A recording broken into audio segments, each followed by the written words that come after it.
ZZR 1400 do mnie zawitał. No właściciel nie z moich okolic, ale postanowił mi zaufać i oddać motocykl w moje ręce. No i wybrał się w niekrótką, co prawda, podróż. No i takim sposobem jest i ona, kawuśka, w bardzo fajnym stanie. Muszę przyznać, że stan jest, no ogólnie oglądałem już motocykl sobie tak w miarę dokładnie. To jest naprawdę zadowalający, nie ma się tu za bardzo czego czepiać. Wiadomo, jakieś ślady, jakieś ryski, zawsze coś się znajdzie, no ale chyba motocykl jest po to, żeby jeździć, żeby użytkować, a nie żeby stał pod kocykiem i go tam dopieszczać, tak? A wiadomo, jakąś tu przygodę gdzieś miał, gdzieś tu jakaś ryska, ale czy to jest ważne? Nie, moim zdaniem takimi rzeczami się nie przejmujemy.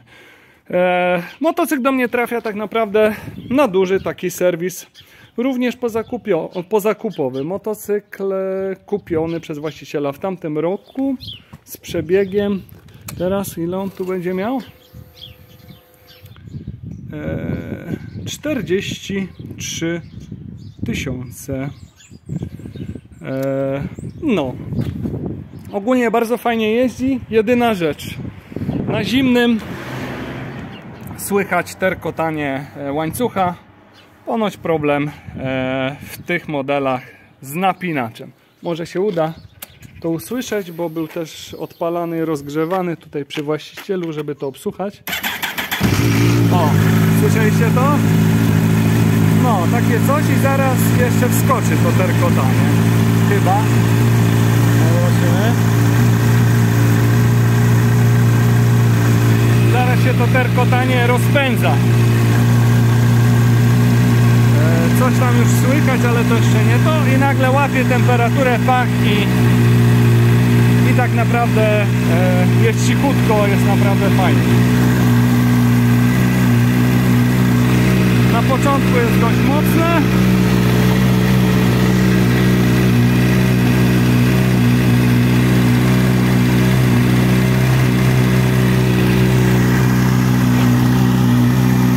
O, już zaczyna być słychać.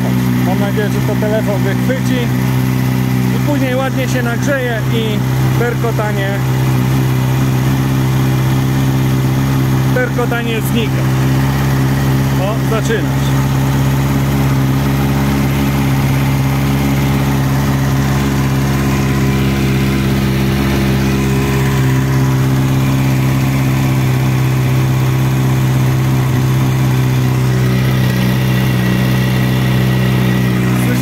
Słyszycie? No i później po złapaniu temperatury już jest bardzo cicho, bardzo ładnie. Motocykl pracuje wtedy gładziutko, równiutko i nie ma się do czego przyczepić. Także pełen serwis robimy. Właściciel sobie jedynie co? Powymieniał płyny tutaj hamulcowe, sprzęgłowe, to sobie ogarnął. Wymienił płyn w chłodnicy, ale to też będzie do zlania, o tym za chwilę. Jaki jest plan na motocykl? Już mówię. Dołożenie drugiego wentylatora do chłodnicy, ponieważ te modele mają problemy z przegrzewaniem się w cieplejsze dni. Później już to w nowszych modelach dołożono drugi wentylator. Podobnie jest w Hayabusach. Też pierwsze są na jednym, są kłopoty.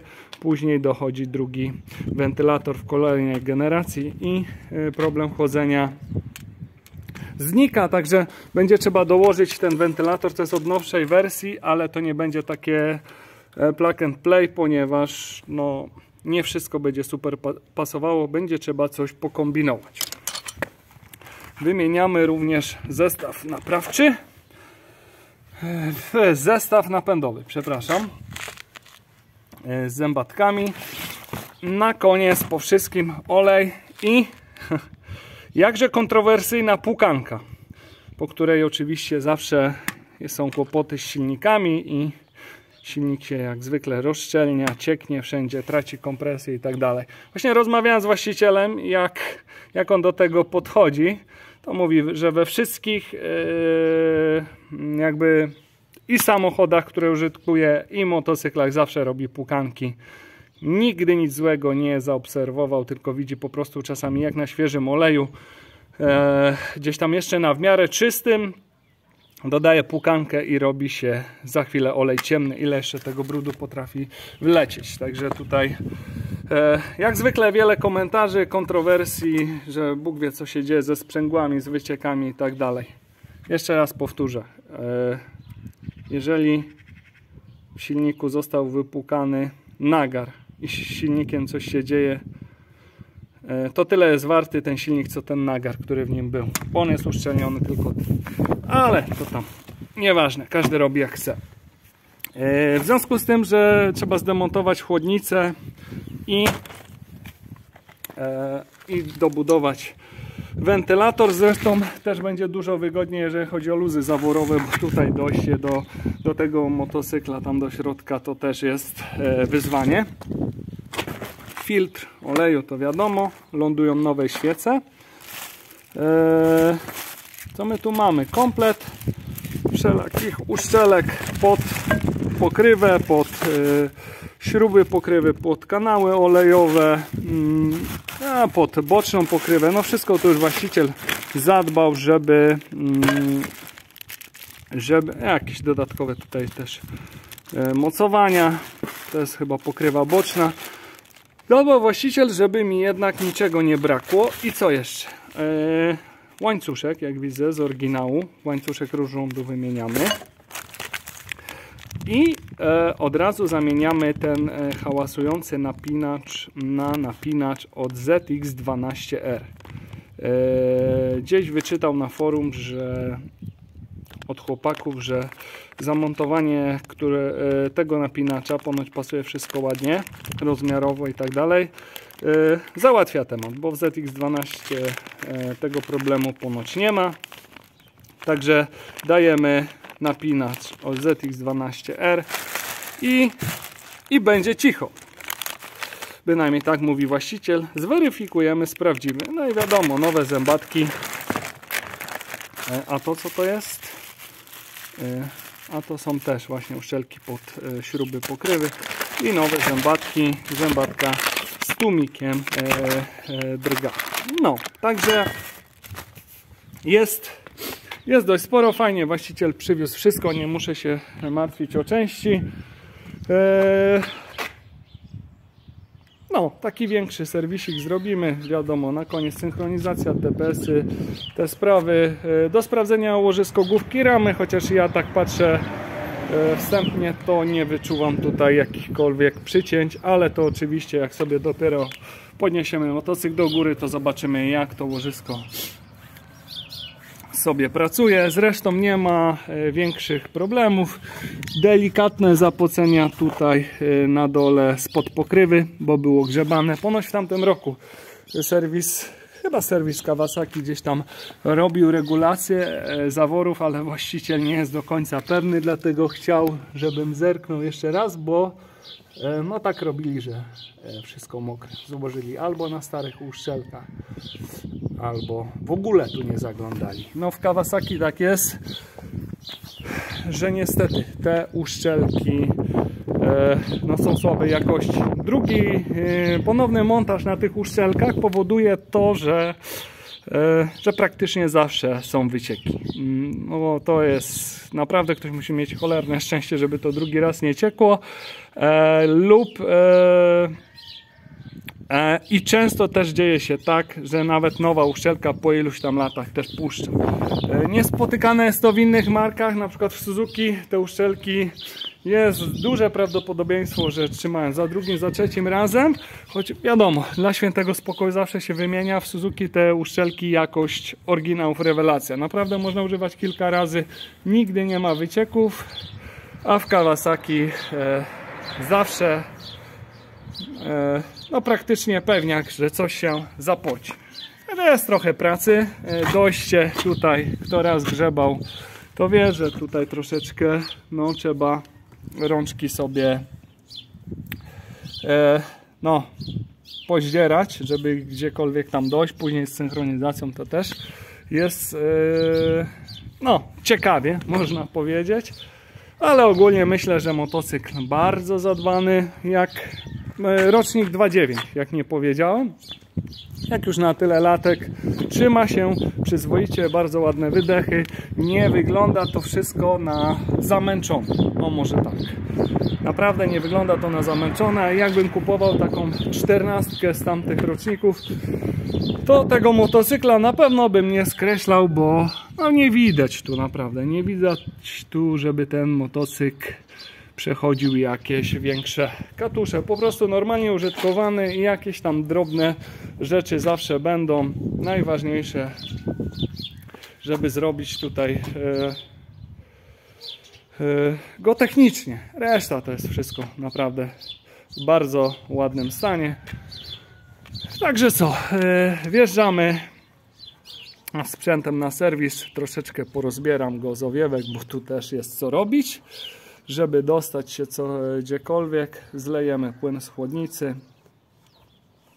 Troszkę go pootwieramy, pomierzymy i coś sobie powiemy, jak to tam wygląda, jak to tam wyglądają te zawory i ten cały serwis był wykonany, bo skoro w tamtym roku to przeprowadzał serwis autoryzowany, jak dobrze pamiętam, nie chciałbym skłamać, no to zweryfikujemy, jak to na chwilę obecną im wyszło, bo po jakimś 1000, 2 czy 3 dalej luzy powinny być w normie.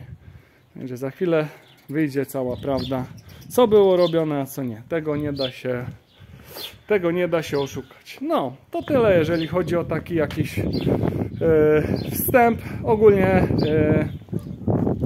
jeżeli chodzi o ZZR-a, bardzo fajne sprzęty.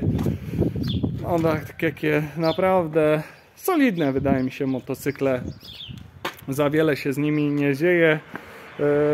No, przeznaczenie bardziej takie no, sportowo-turystyczne, czy turystyczno-sportowe nawet bardziej.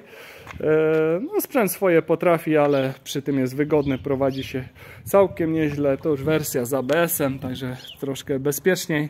Kontroli trakcji nie ma, ale już jest ABS-ik. No, także troszkę tutaj technika już poszła do przodu. Jest całkiem dobrze. Ale to jeszcze sobie zweryfikujemy, choć jakichś większych tutaj na wstępie już widzę większych fajerwerków z jakimiś tam choklikami nie przewiduję i obym się nie mylił, a zazwyczaj jest tak jak wstępnie się widzi po sprzęcie, że raczej będzie dobrze. Dobra, widzimy się na serwisie i coś sobie poopowiadamy, jak go trochę porozbieram. Często śmieję się z mojego brata, który jest fanem Kawasaki, posiadaczem ZX-12, jak i ZX-14R, że ja w Hayabusie szybciej wymienię świecę niż on akumulator. No tak to sobie Kawasaki rozwiązało, że żeby tutaj się dostać, to trzeba się narozbierać niemało. I co? Pierwsze co? Ktoś nie zakręcił sobie masy dość ważnej. Widzę, lata sobie luźno. I to jest masa od silnika. Także poważny błąd. Dobrze, że to zostało gdzieś w miarę wychwycone. To znaczy nie wiem szybko, bo nie wiadomo ile ten motocykl tak jeździ. Ale tak też jest. Chłodnica już porozpinana, płyn zlany. Zaraz będziemy rzucać. No wiadomo, dojście jest jakie jest. Ale jak chłodnica zejdzie, to i do zaworów się dostaniemy. Tylko jeszcze do ściągnięcia jest oto ta łapa, żeby po prostu mogła sobie pokrywa zejść w dół. A później jak to synchronizować, to sobie dopowiedzcie sami. Jakie to jest dojście normalnie. Będzie wesoło, to już wiem, bo już to kiedyś robiłem. No, dlatego mechanicy przeklinają w tych Kawasaki dojście i wcale im się nie dziwię, bo ja pewnie też trochę się namęczę. No ale dobra,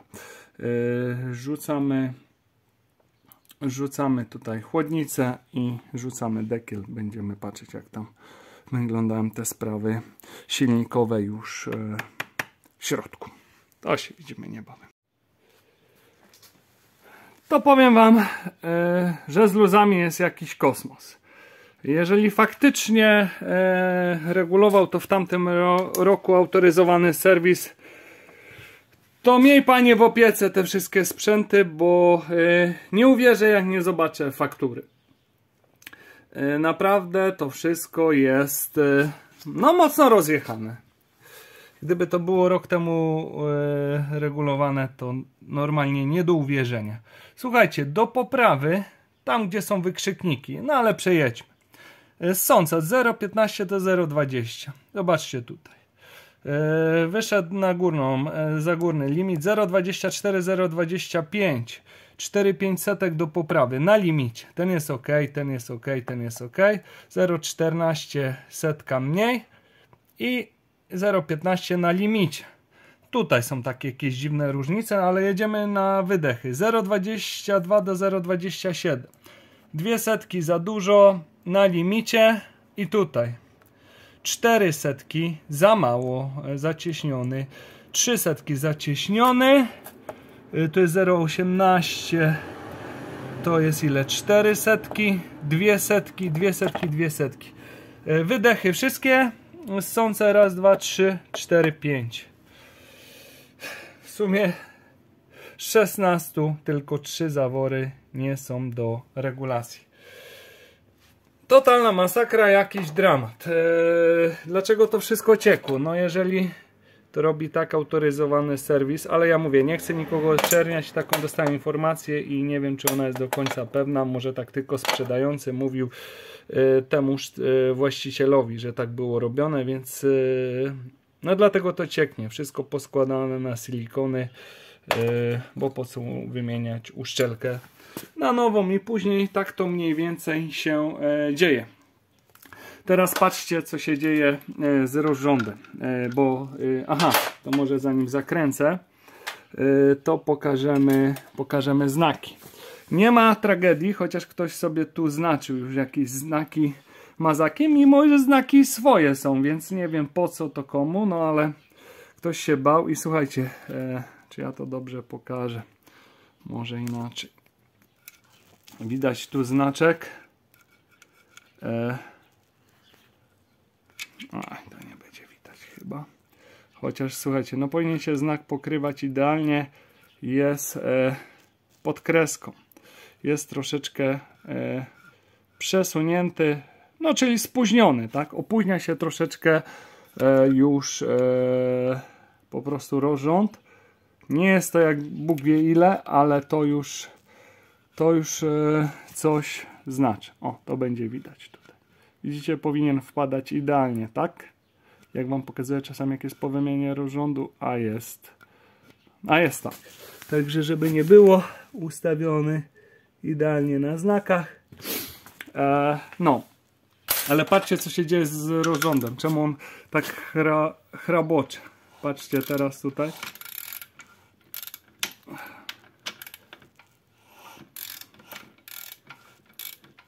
Nie wiem, czy to będzie...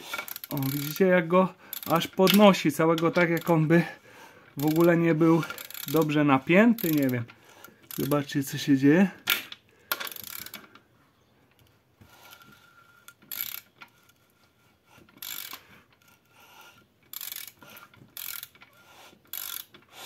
O, teraz było takie no dziwne takie zachowania tego rozrządu.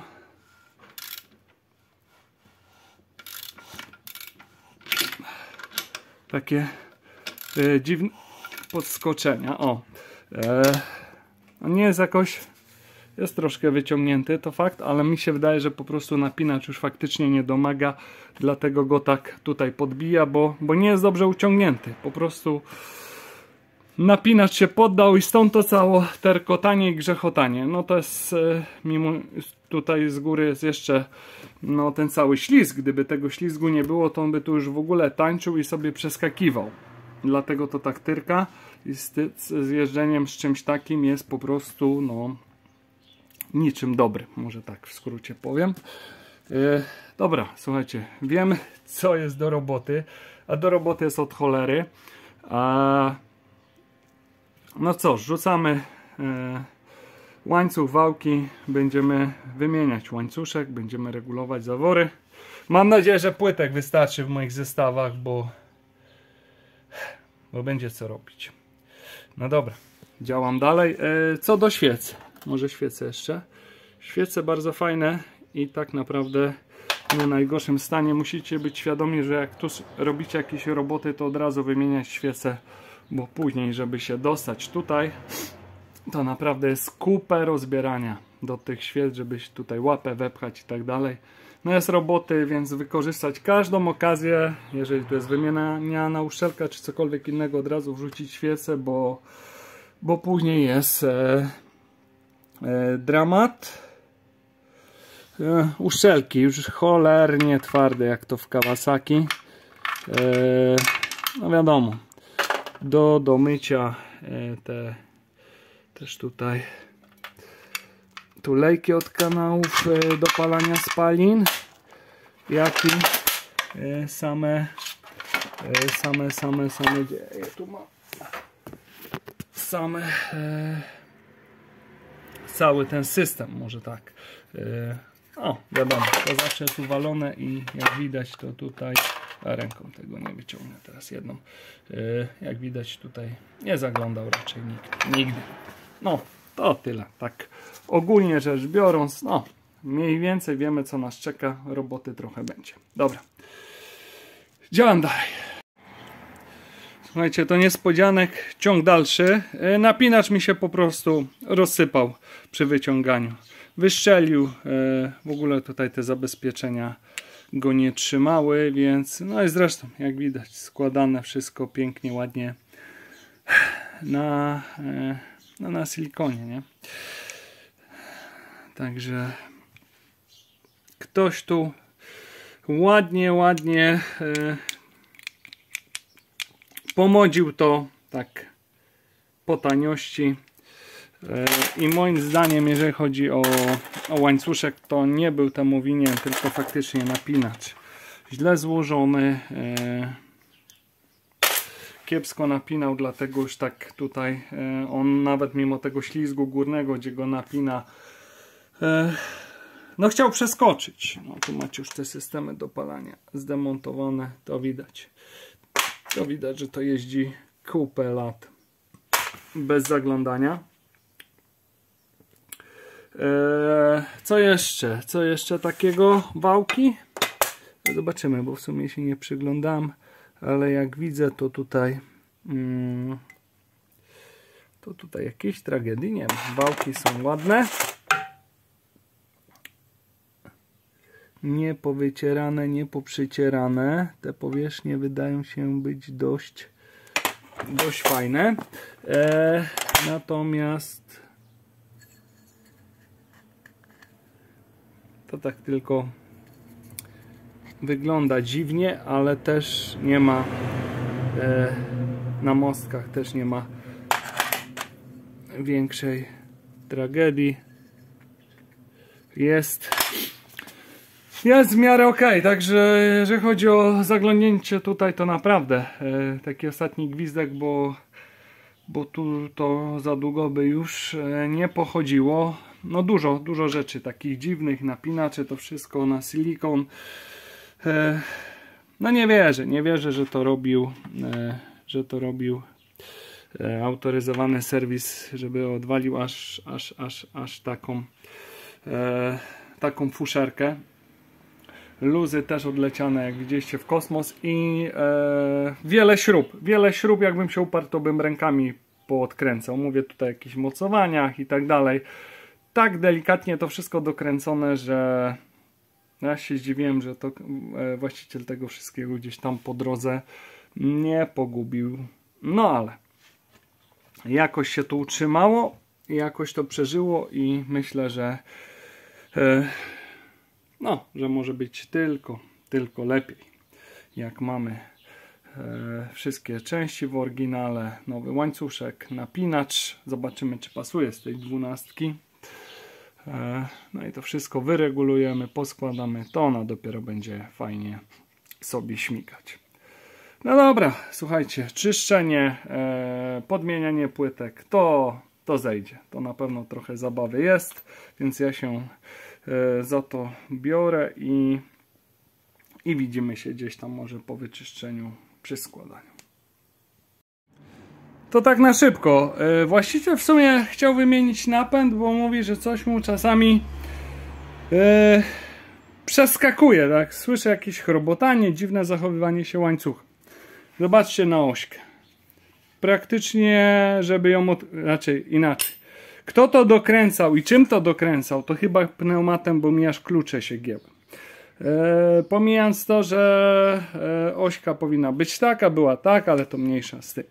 To nie kłopot. No ale tak ktoś składa ośki i no i złapało tu niemiłosiernie. Przednia zębatka też złapała tak, że nawet klucz pneumatyczny do kół się poddawał. Naprawdę duży, gdzie ja małym tu zazwyczaj działam i zawsze to idzie to tutaj. No ta nakrętka tutaj miała cholerne trudności, żeby ją odkręcić.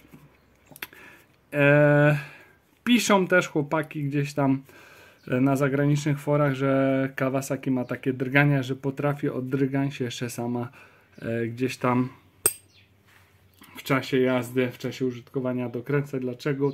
Dlatego jest taki kłopot, ponieważ 125 Nm tu przychodzi, a uwierzcie mi, żeby to odkręcić, to gięły się klucze. Żaden udar sobie z tym nie radził. Nawet taki duży do kół. Po prostu, mimo iż jako gwint, jako nakrętka nie są skorodowane, tak się dokręciły na amen, że czegoś takiego jeszcze nie miałem. No a wracając do koła tylnego, no to tak, ośka złapała. Jeżeli chodzi o łożyska zabieraka, a to i tak wszystko będzie czyszczone, to jeszcze to łożysko żyje. Nie, to łożysko, ojojoj, to łożysko też już nie żyje, ale głównym winowajcą to było tutaj łożysko od strony tarczy. Słychać? Żeby nie było, tam z drugiej strony już łożyska nie ma i nic go nie blokuje, bo czasami słychać tą tulejkę, która gdzieś się tam obkręca w środku. Praktycznie muszę cholernie dużo siły użyć, żeby to łożysko udało mi się obrócić. Zarżnięte na amen, ale tu już nawet nie, to też już czuć. Oj, to też już czuć. No faktycznie, ono jeszcze nie stoi, ale chrabocze, ojojoj, chrabocze, że aż miło. Także to łożysko na pewno też robimy komplet, łącznie z nowymi uszczelniaczami, bo to naprawdę nie ma się co bawić. Nowe uszczelniacze, nowe łożyska, cały komplet. Ośka do doczyszczenia, do przesmarowania. No ludzie kochani, kto to tak składa, kto to tak skręca, żeby to wszystko później nie szło odkręcić. No dobra, to tylko to chciałem pokazać. Coś sobie tu pogrzebię i będę musiał domówić taki komplecik z łożyskami. Trudno się mówi. Nowy łańcuszek, 14 chyba rekordowych luzów poprawionych. Było zabawy trochę. Sprawny napinacz od ZX12R. I wygląda to wszystko obiecująco. Czekajcie, gdzieś tu miałem szczelinomierz. Teraz pokażę mniej więcej. Zobaczcie. Żeby nie było ustawione na znakach idealnie, ale to też jak przyłożę, tak widać. No ale przyjmijmy, że jest. I zobaczcie. Sam szczelinomierz wpada w tą kreskę. No sam w nią chcę tutaj po prostu wskoczyć, ponieważ no jest to idealnie wszystko w linii. Tak to zawsze wygląda na nowym łańcuszku. Oczywiście powierzchnie już doczyszczone, pokrywy, wszystkie, system dopalania spalin również, tulejki, które idą tutaj od systemu dopalania w głowicę, także doczyszczone. Sam łańcuszek może zakręcimy. Zobaczymy, czy on teraz w ogóle myśli sobie gdzieś tam przeskakiwać, podskakiwać. Nie ma takiej opcji, słuchajcie. Wszystko porządnie naciągnięte, świeży łańcuch i to wszystko musi się pięknie kręcić i pięknie grać na znakach i prasować. Także no jest duża nadzieja, że na tym napinaczu, który ponoć jest dość dobrze wykonany, wszystko będzie no rożon będzie ładnie prasował. Słuchajcie, powierzchnie, tak jak mówiłem, doczyszczone z tego wstrętnego silikonu, który i tak dobrze nie trzymał. Tu również i co? Komplet nowych uszczelek. Wszystkich. Jak widać, i pokrywy, i tutaj pod kanały świec, pod systemy dopalań, pod śruby. No mamy komplecik.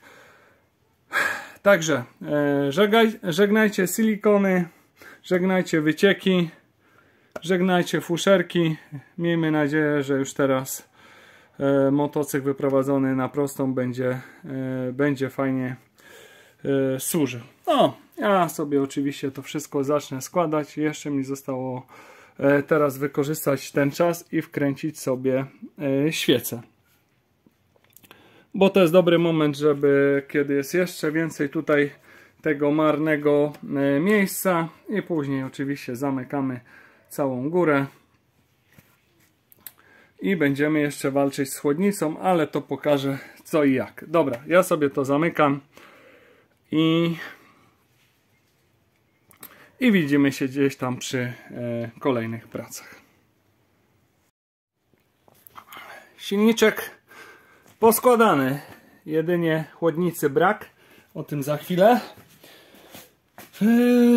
Tylne koło również już łożyska ogarnięte, nowe uszczelniacze z lewej, z prawej strony. Tu mamy cały komplet z uszczelniaczami stary, także jest wszystko wymienione, co miało być wymienione, i jak widać już się kręci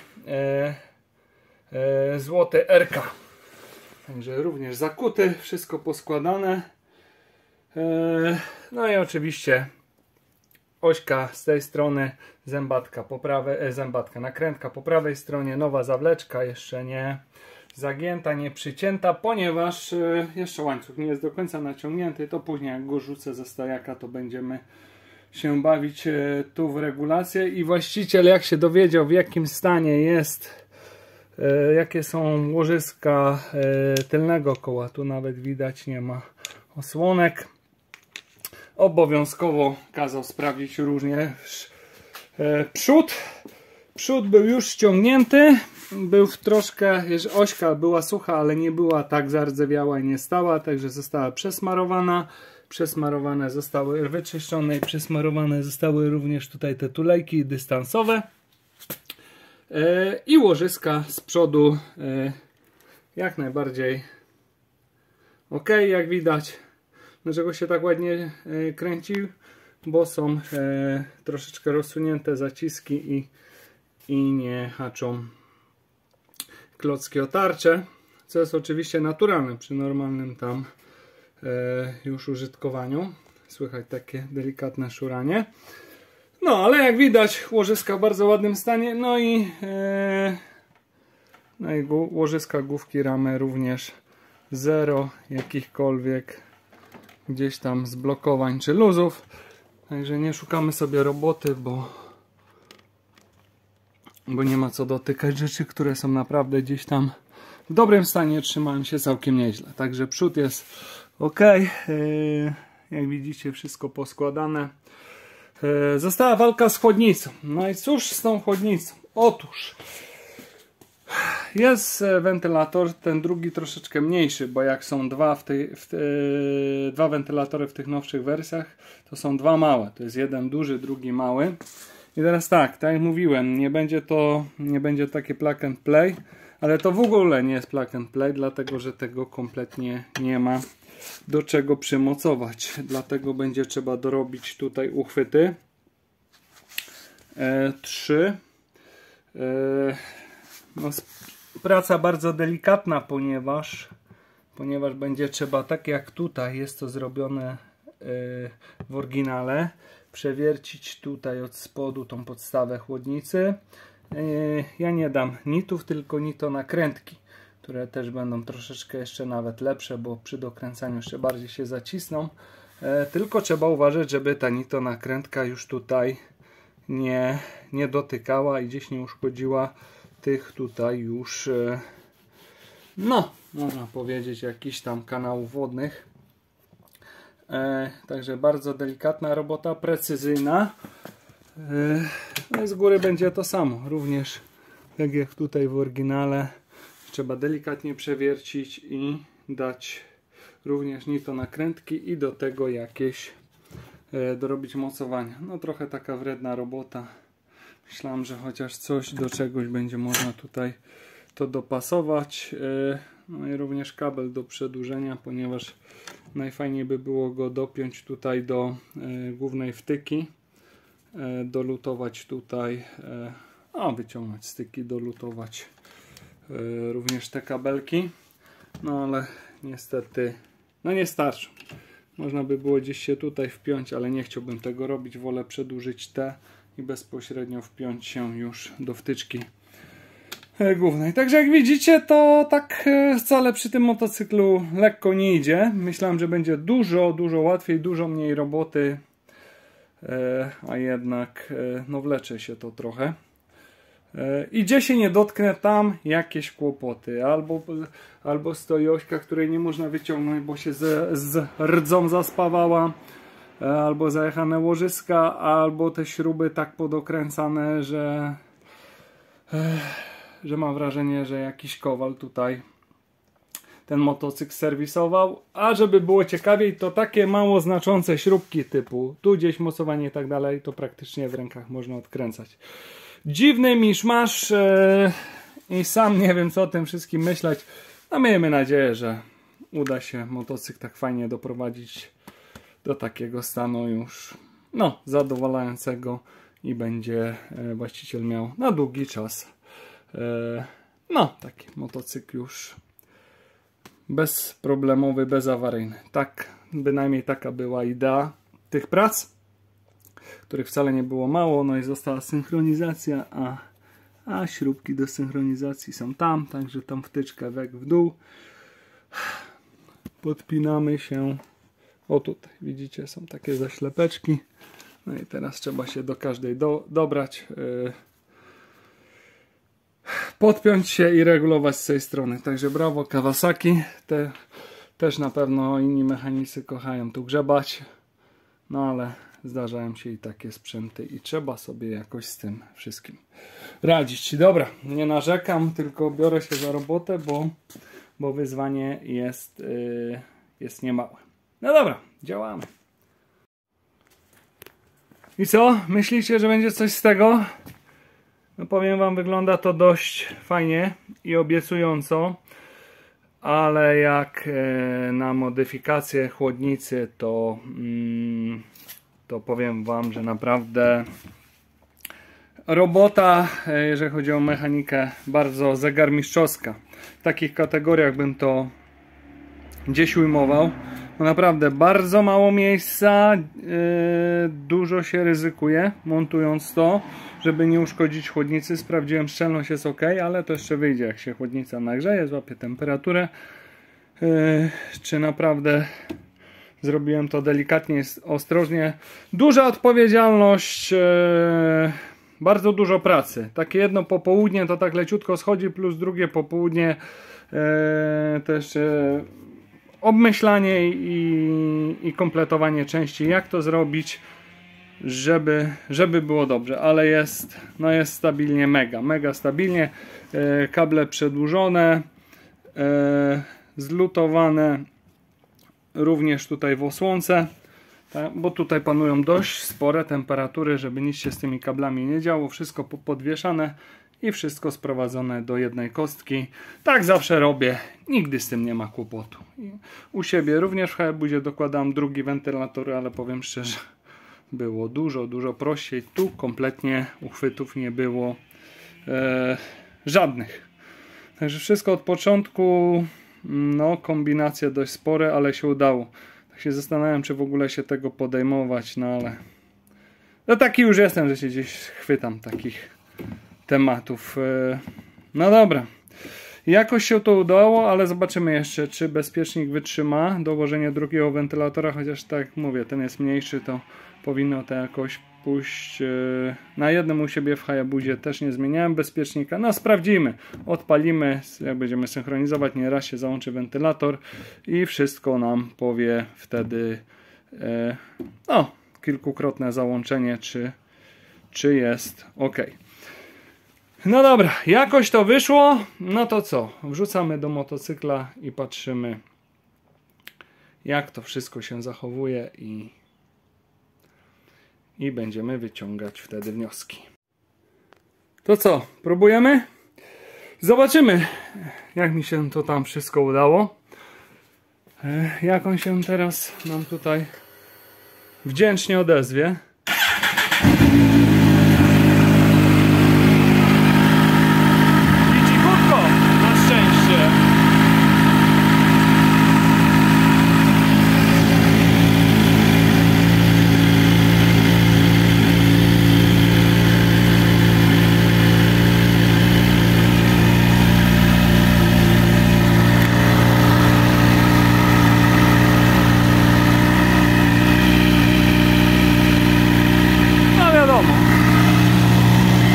Musi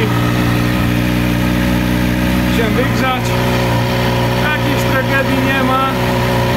Na pewno będzie coś do poprawy, to nie ma cudów, ale już cieszy, że cisza zrożona. Nie, chodzi bardzo ładnie. Błędów brak oprócz ABS-u, to normalne.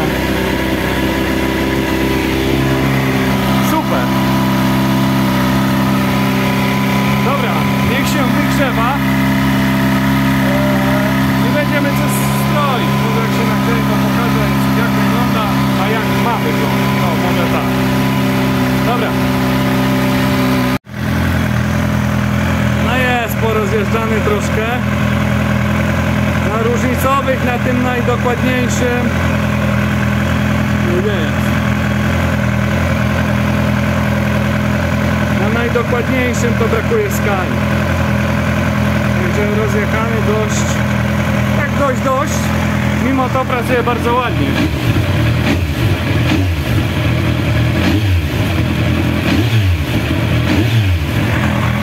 Cichutko jest wszędzie tak jak ma być.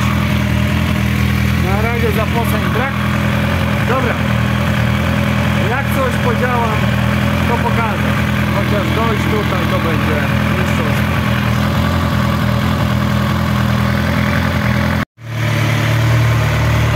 I co tu więcej?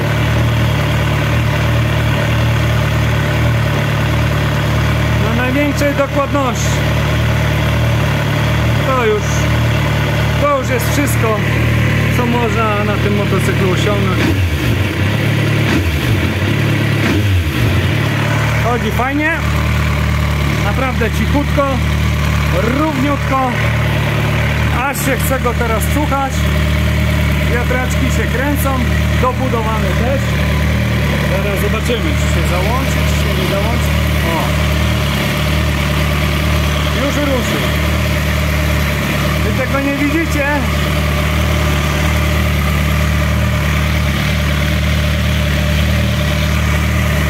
Ale już dmucha. Taki jeden, taki drugi. Chłodzi bardzo ładnie. Nic więcej. Naprawdę, nic więcej. Rewelacja. O, teraz słychać. Teraz słychać.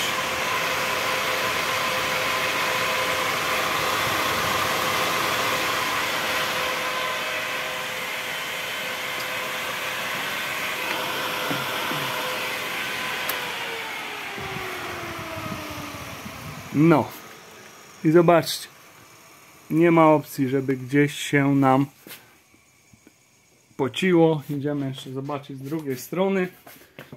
ale słuchajcie, co nowe, to nowe, jak zawsze. To są stare.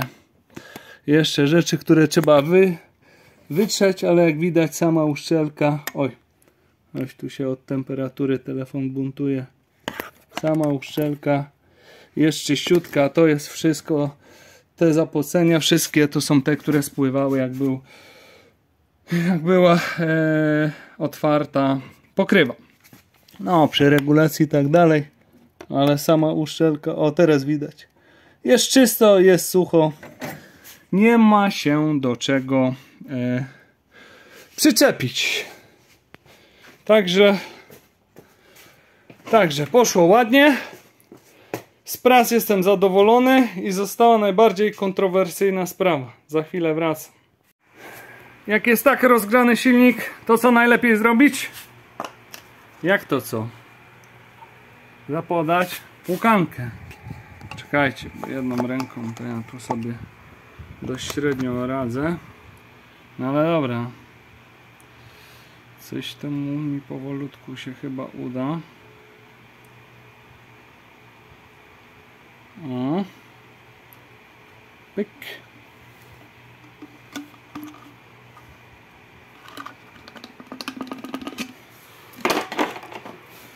No.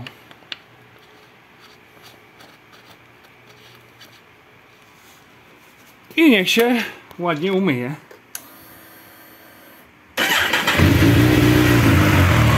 Którą mamy? No, 20:14. Żeby nie było, do której siedzę w garażu, żeby w ogóle jakoś się z tymi waszymi terminami wyrobić. Zobaczymy, czy po wypukaniu może się rozjedzie. Szlak nie. Strach się bać. Olej był w miarę taki motula różowiutki. Zobaczymy z ciekawości po spuszczeniu, co tam było. Nie było źle w środku, to od razu mówię, bo olej i tu na wałkach i wszędzie był taki no mocno różowy. Także broń Boże przepracowany.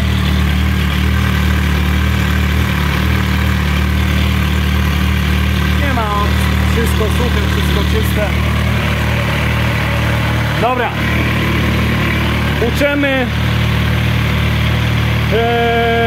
10 minutek i zalewamy świeżym i mamy temat z głowy, a tutaj, żeby się za bardzo nie grzał, to pomagamy troszkę wiatraczkiem, bo w garażu już się robi dosyć gorąco.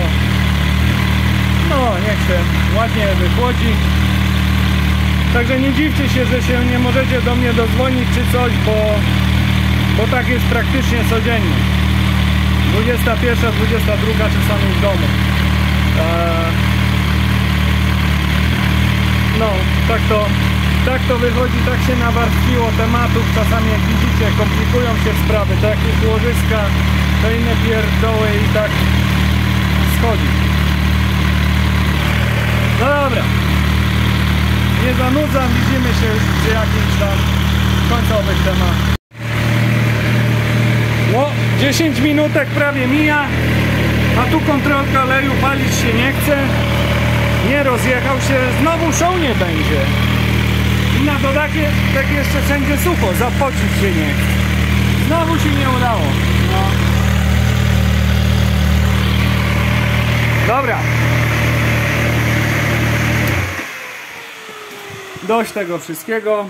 Zlewamy olej, składamy owiewki i zamykamy temat. Gdyby coś tu miało się na chłodnicy rozszczelnić, to już by się rozszczelniło po moich modyfikacjach, także zakładam, że jest wszystko ładnie.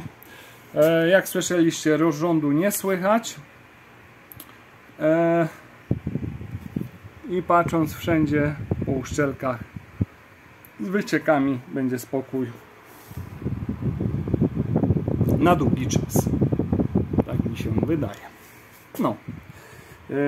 Sprzęcior ogarnięty, dojście kiepskie, dużo roboty, ale widzę, że już jest światełko w tenalu, składamy owiewki i po temacie. Dobra, ale póki gorący zlewamy olej. Po wstępnych oględzinach, jak i wizualnych, tak i mechanicznych na pierwszy rzut oka motocykl zapowiadał się obiecująco. A w tym przekonaniu utwierdzał mnie również fakt, iż w tamtym roku motocykl był na serwisie w ASO, więc jakby mogło być inaczej.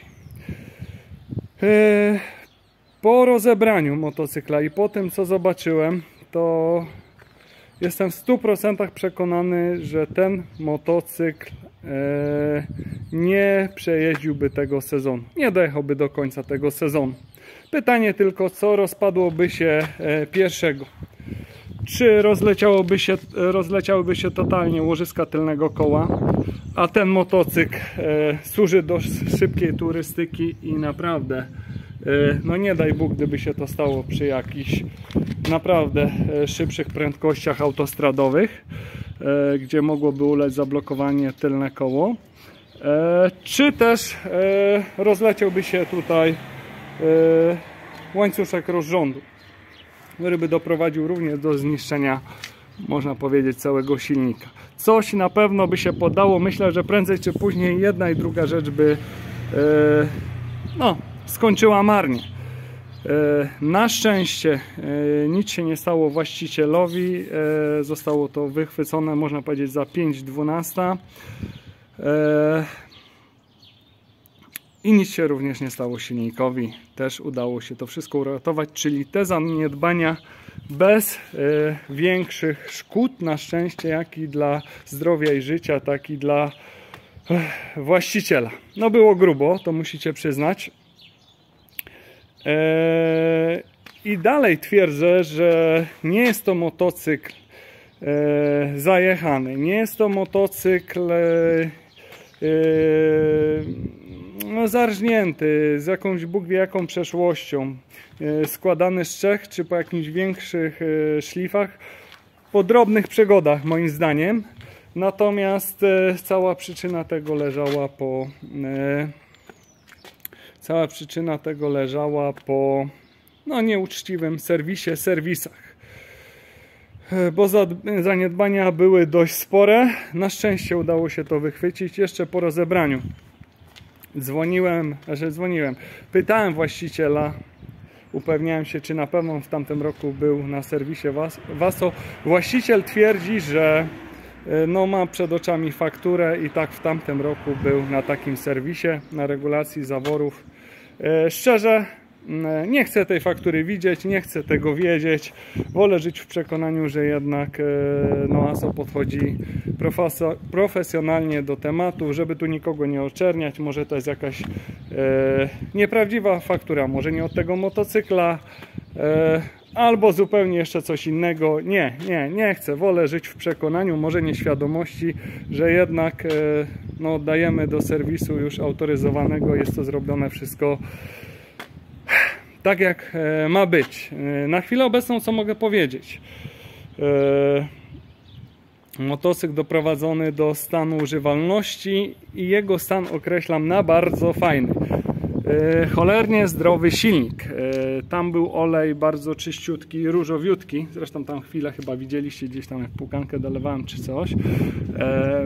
I po dolaniu tej płukanki praktycznie nie zmienił koloru. Również zleciał różowy. Silnik tu przepięknie pracuje. Jestem po jeździe testowej. Ciągnie niemiłosiernie mocno, zdecydowanie i jest bardzo cichutki, jest bardzo bardzo zdrowy, z tego co ja tu jestem w stanie wywnioskować i wyczuć. Także do silnika absolutnie się nie czepiamy. I cała reszta również ogarnięta. Myślę, że jest to motocykl w tym momencie tak przygotowany, naprawdę godny polecenia i na szczęście udało się go uratować w ostatniej chwili. Także co wam mogę powiedzieć? Jeszcze był zapowietrzony, okazało się, hamulec tylny, także była walka z hamulcem. Dzisiaj jeszcze była walka z ABS-em na pojeździe próbnej, bo nie chciał zgasnąć. Tam były też takie nieciekawe tematy. I jak widać, nowa zawleczka tutaj zainstalowana. No całość myślę, że jest bardzo, bardzo ok teraz i myślę, że tylko cieszyć się sprzętem. A już do Was wracam, bo akurat podjechał klient. Silnik czy zimny, czy ciepły, cisza, pracuje przepięknie.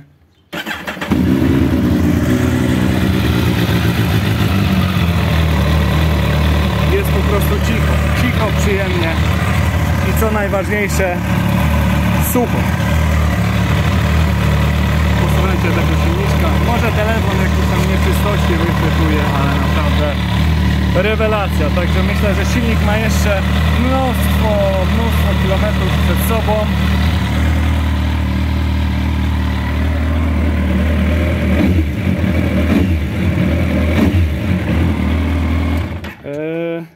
I cóż, za te zaniedbania nie winię właściciela, bynajmniej no, z tego co mogę wywnioskować, czy tego, czy poprzedniego, dlatego że ktoś to oddawał do serwisu, płacił pewnie niemałe pieniądze, chciał, żeby to było zrobione najlepiej, czyli zrobił wszystko co mógł, żeby o ten motocykl dbać i widać, że ten motocykl był cały czas dbany, nie jest on, broń Boże, zajeżdżony, natomiast no wyszło jak wyszło. Myślę, że skończyło się na szczęście dobrze. I oczywiście co mamy? Mamy kartę jak zwykle pacjenta. Jak widzicie na czerwono to są luzy, które były do poprawy. Nieruszane było tylko 3 sztuki. Tutaj fakturka została tylko za, że tak powiem, jedną część, czyli łożyska tylnego koła, no i rozpisane wszelkie prace, czyli standard, tak jak zawsze, nic się jakby myślę w tym temacie nie zmieniło. No, także właściciel już do mnie praktycznie jedzie, bo tak naprawdę zapomniałem nagrać tego takiego podsumowania. Więc szybko musiałem podejść z telefonem i kilka słów na koniec powiedzieć. Myślę, że już teraz odpukać nic właściciela w motocyklu nie zaskoczy i będzie śmigał. Aha, żeby było ciekawie teraz podczas jazdy, co zaobserwowałem?